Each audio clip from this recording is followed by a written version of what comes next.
The charge made by students at Gallaudet University for the Deaf is that their school administration refuses to listen. And so the students have closed the school down. An end to this plantation mentality. We will not back down. We will not concede. Good evening, I'm Ted Koppel, and this is Nightline. The spark that set off the controversy at Gallaudet, the board picked a new school president who can hear. She will be among our guests, and so too will be the president of the Gallaudet student body and actress Marlee Matlin. This is ABC News Nightline. Reporting from Washington, Ted Koppel. You may find it momentarily distracting, but if ever the content of a program ought to be accessible to the nation's hearing impaired, this one tonight is it. The captioning at the bottom of your screens is normally seen only by people whose television sets have a special decoder. That is why it's usually referred to as closed captioning. It's been brought to our attention that a great many deaf or hearing impaired people don't have access to a closed caption set. So tonight, you can all read along as you listen and watch a story that is profoundly important to the hearing impaired among us. Let it be said, first of all, that each of our guests tonight has the best interests of the deaf at heart. The question is to what degree good intentions are enough, or whether in this case they amount to a form of outdated paternalism. We begin with this report from Karen Stone.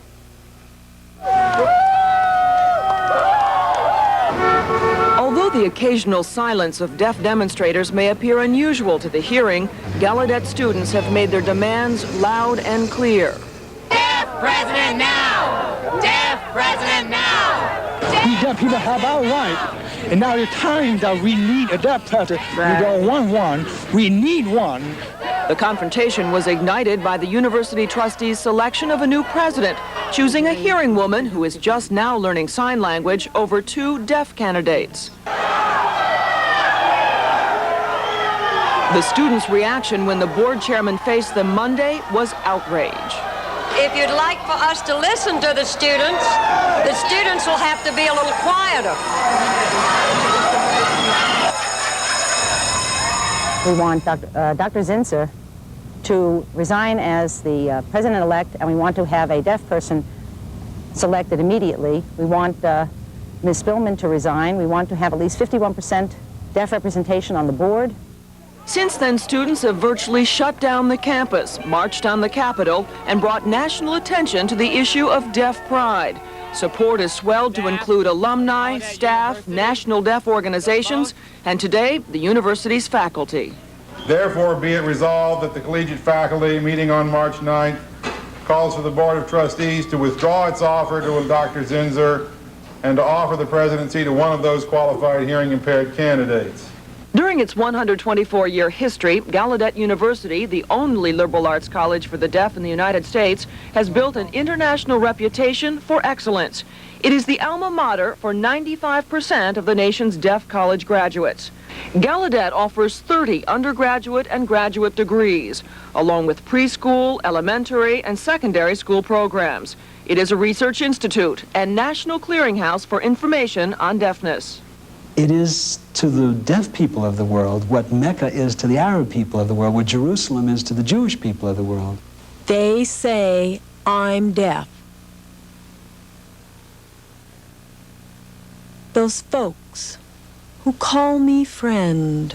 The reality of deafness is an integral part of everything here. The arts, sports. In fact, the football huddle was invented here to hide hand signals. Communications. Gallaudet produces national television programs for the deaf. Gallaudet is America's face toward deafness. It's not just a university with a lot of deaf students. The history of the relations between deaf and hearing people is a history of a struggle, sad to say, between hearing people who thought they knew what was best for the deaf and deaf people who had very different views.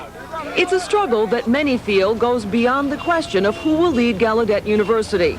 It's a struggle over civil rights. Black people have developed their image. Women have developed their image. People in New York City there's many kinds of ethnic groups. We have our own opportunity to develop our image too. Why are we not being given this opportunity? Today, despite the overwhelming vote by the faculty and staff to side with the students, Trustee Chairman Spillman and newly selected President Dr. Elizabeth Ann Zinser said they will not be swayed by the students' demands. I am committed to providing leadership to this great university. I have no illusions that it will be easy at all. I am not willing to say I made a mistake, and I am pleased to report to you that the board members who voted in the majority opinion do not believe that they made a mistake. Today, the two deaf candidates for president expressed support for Dr. Zinser, and the trustees are adamant that she will remain president. But the students, buttressed by growing outside support, vow to continue their fight until a deaf president takes office. I don't want my deaf children to believe that their only salvation is to be a hearing person. So throughout the world, the resolution of this is a message to deaf people everywhere. It may be a message of, you can do it, you can determine your own fate, or it may be a message of, no, you can't, not yet. This is Karen Stone for Nightline in Washington. Later, we'll be joined by actress Marlee Matlin, who is deaf and who won an Academy Award for her role in Children of a Lesser God. But joining us first when we come back, the new president of Gallaudet, Elizabeth Ann Zinser, and the president of the Gallaudet student body, Greg Liebach. This is ABC News Nightline, brought to you by NutraSweet. Said that we asked the Board of Trustees of Gallaudet University to send their chairman, Jane Spillman, or any other member of the board to join us tonight to explain their decision to appoint Elizabeth Ann Zinser as president. The invitation was declined. A spokesperson said the trustees decided to send President Zinser herself to represent their views. Dr. Zinser, whose doctorate is in educational psychology, served as vice chancellor at the University of North Carolina at Greensboro from 1983 until this week. She is with us in our Washington bureau. Also joining us in Washington, Greg Liebach, whose name I mangled a moment ago, a junior at Gallaudet, majoring in engineering, who is president of the student government and also a leader of the student protest. Greg, his parents, and brothers and sister are all deaf. Interpreting for him tonight is Betty. Do me a favor, pronounce your name for me, please, so that I get it. Kalonimos. Betty Kalonimos. So please do not be confused. The person whose views you are hearing expressed is, of course, Greg Liebach, but you will be hearing a woman's voice. Now, Greg, just give me very quickly the conditions that you and the rest of the student body have set forth.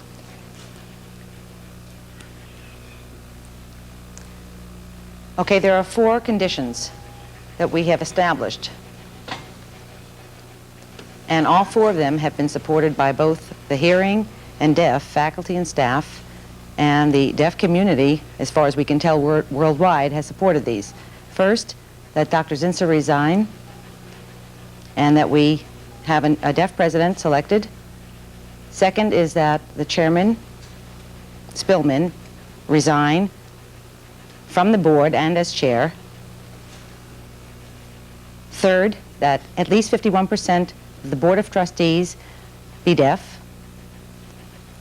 And fourth, that there will be no reprisals against the students, faculty, and staff for their participation in this protest.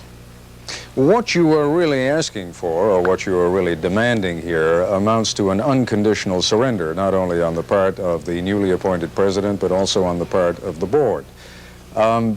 Is there any room for compromise in your position at all?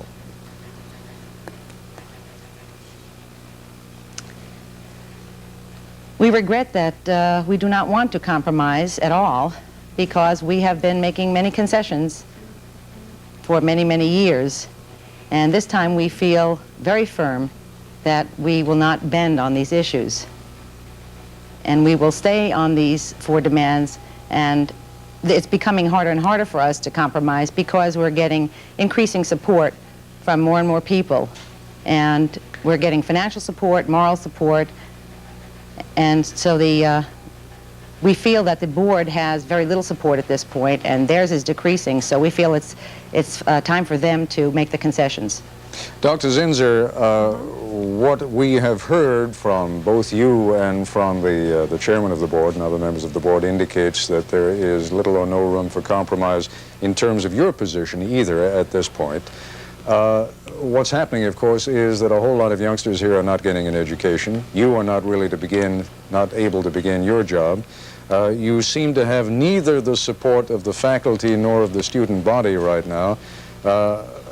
Surely everyone must sympathize with you to a certain degree, but doesn't there come a point where you have to say the university has got to be able to do its business, and if it can't do it with me, then it's going to have to do it with someone else?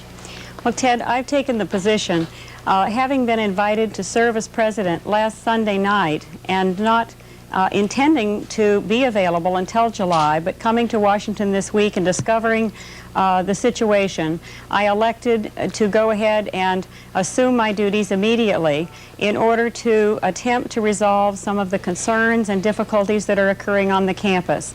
I believe very deeply in the work and the mission of Gallaudet University, and I believe that this is not only an issue in the deaf community, which is a very serious issue, but it's also an issue in the higher education community. So I'm committed to assuming the responsibilities that I agreed to assume last Sunday night until such time as the Board of Trustees may elect to ask me to step aside. At this point, they have not done that, and I'm fulfilling my duties and am in place at the present time as the president. Please understand, I don't question, and I don't think anyone else does, your credentials. Yes? Excuse me, I would like to make one clarification here. The Board of Trustees has invited Dr. Zinsser to take her place as the university president, but there is no support on the campus for that, and we have not accepted her and recognized her as the president of Gallaudet University. No, I understand, but you must also understand that normally the president of a university is not elected by the student body, and the question that I was just posing to Dr. Zinsser and was about to repeat to her is, while it is true that you can only be invited to serve or invited to step down by the board, are you not facing an impossible position when neither the faculty nor the student body appears ready to support you, indeed when both are calling for you to step down? I believe at the present time that a very strong sentiment is being sent to me with regard to asking me to step down, but I am not convinced at this point that that is uniform. I've had many indications of support from the campus community. I have had indications of support from Harvey Corson and from King Jordan, who are also candidates for this post. And I believe that if I am given an opportunity in the next couple of days to engage in person-to-person conversations with the leadership in the student body and the faculty and the staff, the alumni, that we might begin to establish the contact that is needed in setting the agenda for the future of the university. It is a great university. It deserves to have strong academic leadership, and I'm hoping for those conversations. All right, we're going to have to take a break right now, and when we come back, we will be joined by actress Marlee Matlin.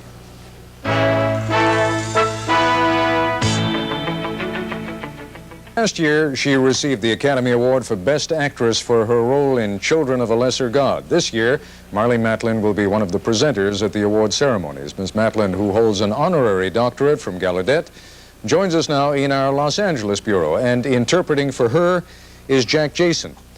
You have become certainly a symbol of pride for many deaf people around this country. It's in that capacity that I want to talk to you tonight. Why do you think it is so terribly important to so many people at Gallaudet and in the hearing impaired community that there be a deaf president? Well, I know why it's important to be here. I mean, I think it's important as a role model to deaf people. First of all, let me thank you for inviting me. What I see happening at Washington, D.C. with Gallaudet University is something that is really disappointing to me. I know that there is a board of trustees who have chosen a hearing president and a disagreement on the part of the students. But there is also a university that for 124 years has never had a president who's deaf, and I think it's time to have a deaf president.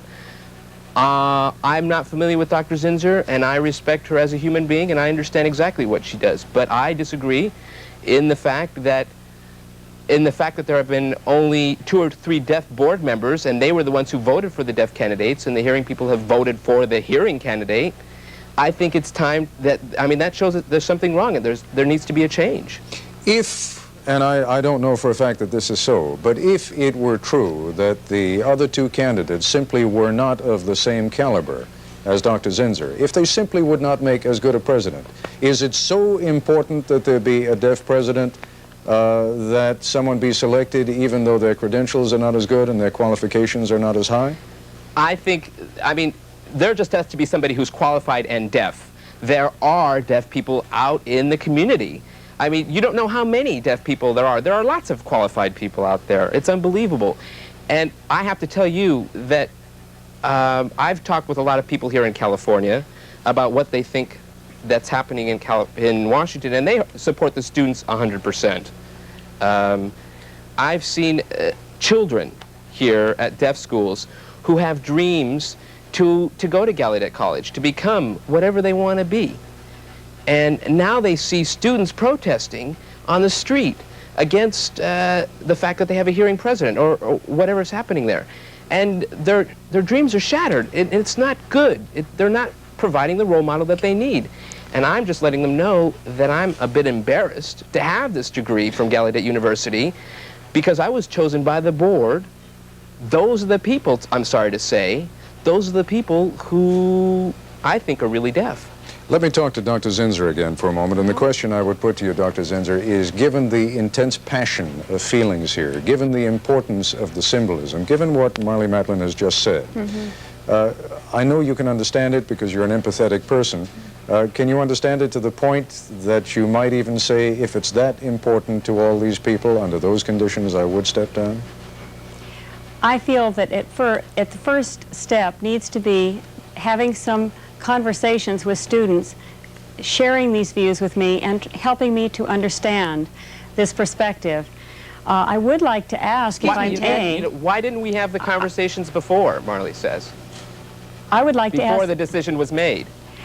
There were individuals on the search committee and on the Board of Trustees that had that opportunity, and that's where the action normally takes place when a selection of a president is going on. But I would like to ask Marlee a question. I understand that not long ago she encountered a considerable amount of controversy on the Gallaudet University campus herself, and I wonder how she overcame that controversy when she faced it. A lot of controversy about what?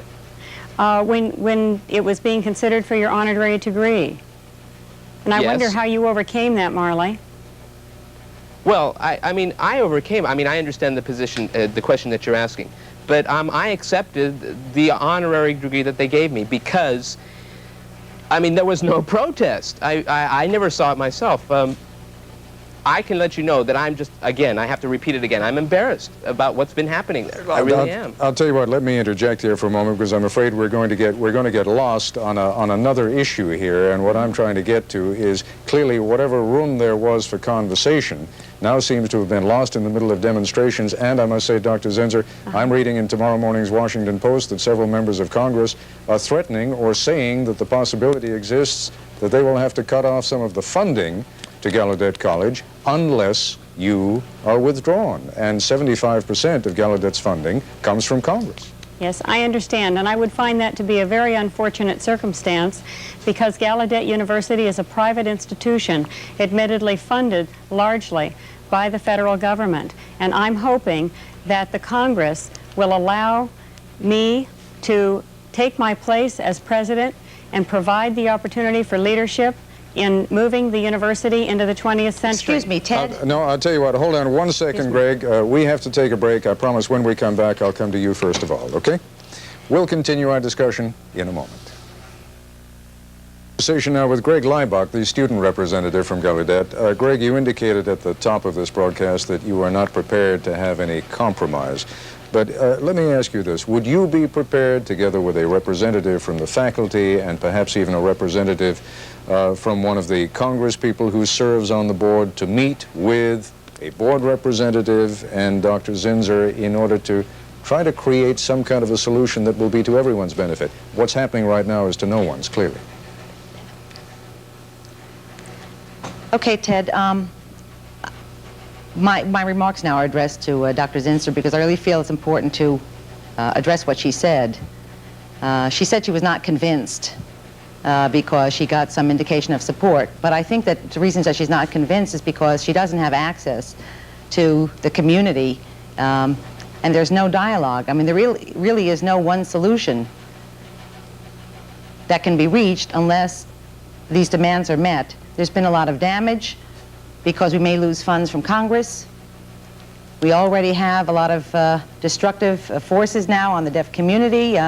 We have to, something that you're going to have to kind of clean up yourself because you kind of created this. Well, let me, before Dr. Zinsser responds, let me just ask you to be a little more directly responsive to the question that I asked you, and that is, since there's been all this talk about dialogue, would it be possible, for example, tomorrow, for you and a representative of the faculty and a representative of the board and Dr. Zinsser and perhaps a congressman to sit down and try and work something out? We're coming to the end of the school year. I'm sure a lot of people's lives are being disrupted here. Cannot something be done by dialogue even at this point?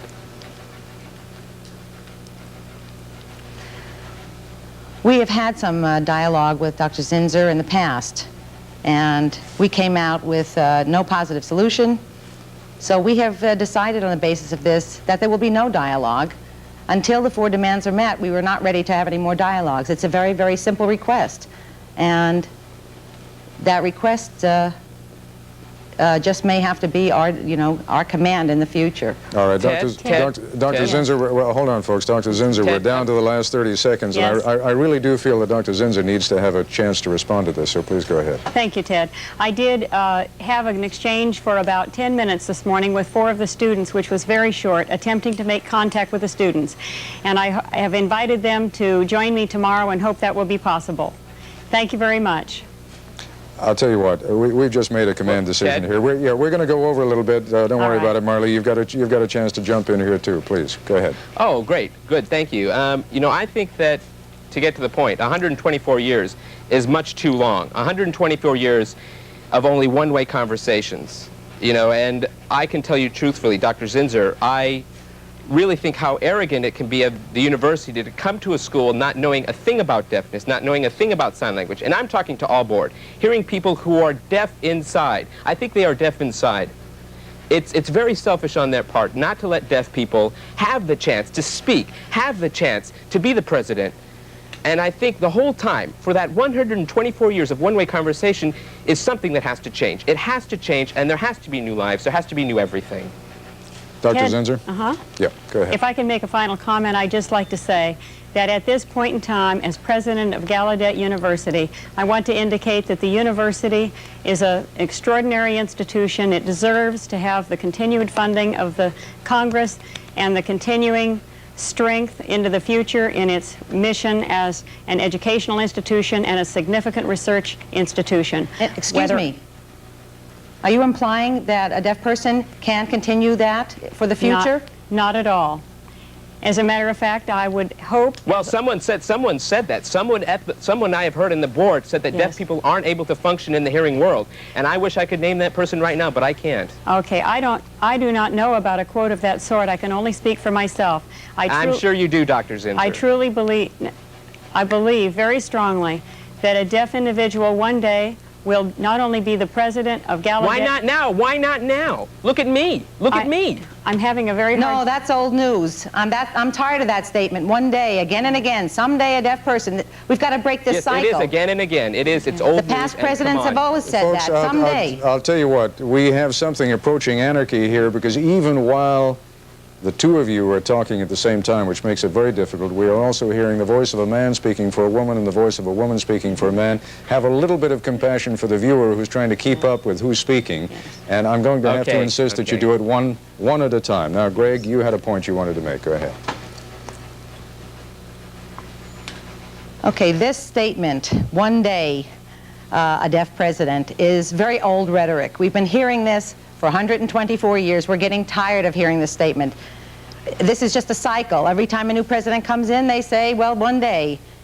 So this shows that the past presidents have failed then. If they haven't provided any deaf leaders any opportunities, then obviously Gallaudet hasn't done a good job. If they have done a good job, then there should be a deaf president, someone qualified to do this.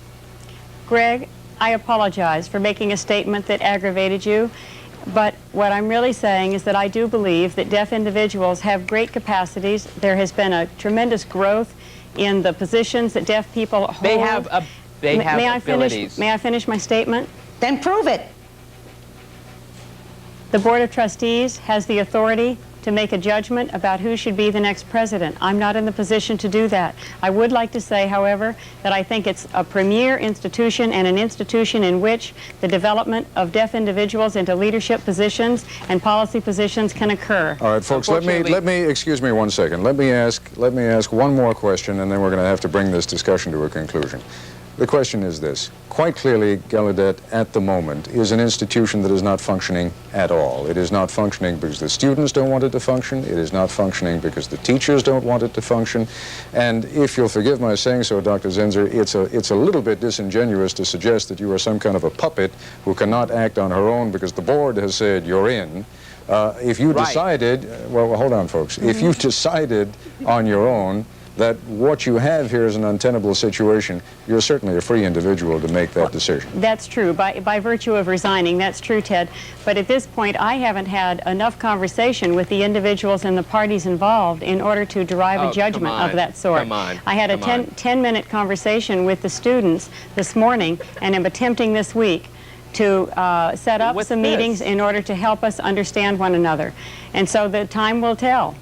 All right, Marley, go ahead. You've been trying to get into this. Make your comment, and then we'll wrap this up. I really just can't believe this. I really can't.